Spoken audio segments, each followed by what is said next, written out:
What's good, everybody? It's your boy, O'Shea Duke Jackson, back at it again with another episode of the Celebrity Junk. Guys, we all know about the safety ex-football player Earl Thomas. And like I said, you know, the guy used to kill us in Seattle. I'm a Niners fan, and he's still only 32 years old. He is an excellent player. I mean, the guy went to 7 Pro Bowls. Even in Baltimore, he was great. And he played the game at a high level, you know? But the problem with Earl Thomas, number one, let's look at off the field. Off the field, either he's crazy, which I believe, and his wife is also crazy. He was a constitutive cheater on his wife, Nina Thomas. And you guys remember a few years ago, she actually pulled a gun to his head for cheating with Snapchat models. She found out where they was, went to the Airbnb, booty clapping sounds, and then the wife pulled out, you know, the striggity strap on him, and that was it, okay? But then let's kind of go back to Earl Thomas on the field issues. Despite being a very talented safety, and remember the Baltimore Ravens a few years ago, they were thought they're going to go Super Bowl. I think they were like 14-2 and 15-1. But the guy, despite being talented on the defensive end, he never went to any team meetings. He was uncoachable. I mean, there's even videos of him getting, carted off the field in Seattle, flipping off Pete Carroll. And despite his ability to still play, he's only 32. He hasn't played in a long time. Nobody wants to get him. You know, the Houston Texans was going to pick him up. He's from Texas, and people were like, listen, if you bring this guy in, we're out. Okay? So here you have a guy who has problems not only in his personal life, but in his professional life. So you can't work anymore. You're no longer at the top end of your game.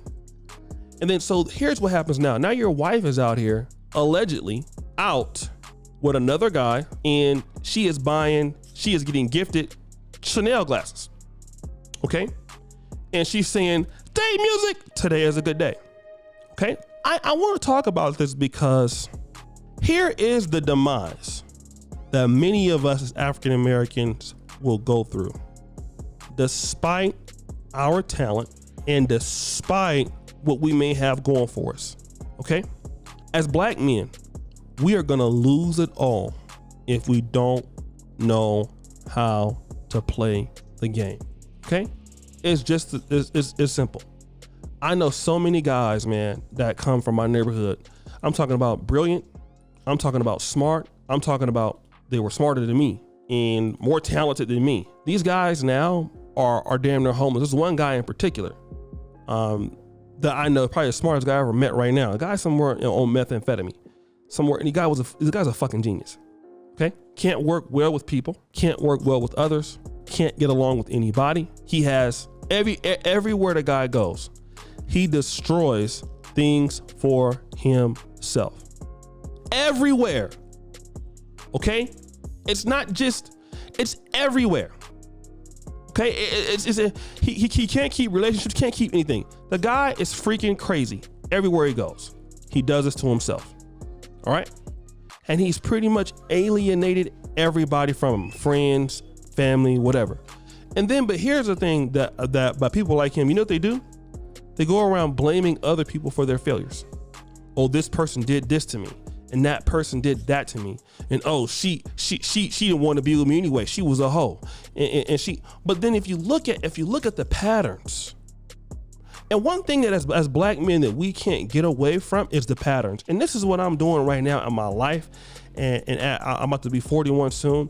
I'm looking at the patterns that I'm destroying for myself sometimes in life, although I don't do it as much as I used to. And I'm doing better now, but still I need work, right?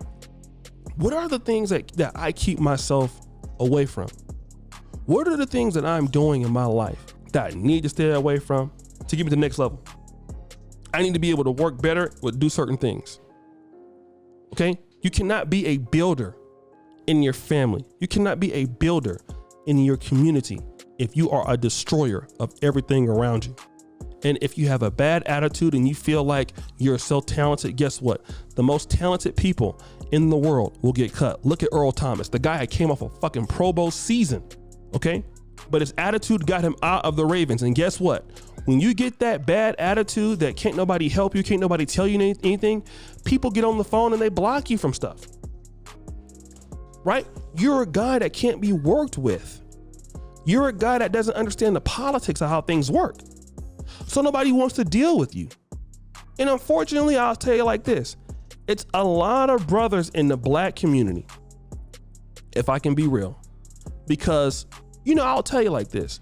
We don't have no daddy sometimes. We don't understand how to work with men, how to be have some sort of position of respect of people who are doing better than us. No, we want to do things our way. And in the case, we sabotage our own self, self-aggrandizing in our behavior, believing that we don't need anything. And then what happens? You lose everything in the process. You lose your family. You lose your home. Listen, I've seen it in my own family. I've seen it with some people close to me. I know somebody right now that is brilliant. The guy's had over 20 jobs in the last 30 years. All because he don't understand how to shut up. He don't understand how to work with people. Woman after woman, wife after wife, engagement to engagement. And then it's always somebody else's fault. And the reality for Mr. Earl Thomas is while your wife is out there dealing with somebody else, yeah, she might be messed up too, but guess what? Many of the problems that you're facing, bro, have everything to do with the fact that you just can't get it right. You're the one causing the problems in your life. Why do you keep causing these problems in your life? And sometimes you got to be taught a lesson. Sometimes you got to be sat down so you can cool off and realize you're like, damn, man, I messed this up for myself too. I messed this up for myself too. Yes, you did. You did. You did mess it up for yourself. Yes, you did. Okay? You messed it up. You destroyed yourself again. Yes. All right, yeah, I know you're talented. I know you're a Super Bowl winner. I know you're this. You could have been a first ballot Hall of Famer, but your attitude destroyed you. And when you get 40 and you can't play football anymore, you get 45 and you're fat and you don't have any money, guess what? People start to make fun of you. Look at him over there. That guy had it all, bro. Can you believe that dude played in the NFL? And look at him now. That's why 50 Cent says, damn, homie, in high school, you were the man, homie. What the hell happened to you? And do you want to be that guy? Do you want to be that guy when you are 40, 45, 50? Because if you keep on living, you're going to get those ages that nobody can work with. Nobody wants to be around. When you come around, people call and they say don't hire you, they don't work with you because you're a guy that can't get anything done. Is that who you want to be? I can argue and tell you don't want to be like that. But some guys are not gonna get it. Some guys are gonna end up being just like that. And I'll tell you right now, I've seen it that you're not bigger than the community. You're not bigger than the game. Some people think they are, but you're not. Okay? You think you are, but you're not. And life has a real good way of humbling people who think they're the shit. Okay? Life has a really good way of humbling people who think they're bigger than what they really are. And at the end of the day, you get replaced by somebody else who knows how to do what you can do, sometimes a little least, sometimes a little bit better, but it's with less drama, and then you're upset. But guys, what do you think? It's your boy, O'Shea Duke Jackson, back at it again with another episode of The Celebrity Junk. I really appreciate you for all that you do. Subscribe with the bell. Check out the first comment at the top. And as you know, the buffoonery remains an all-time high. I'm out.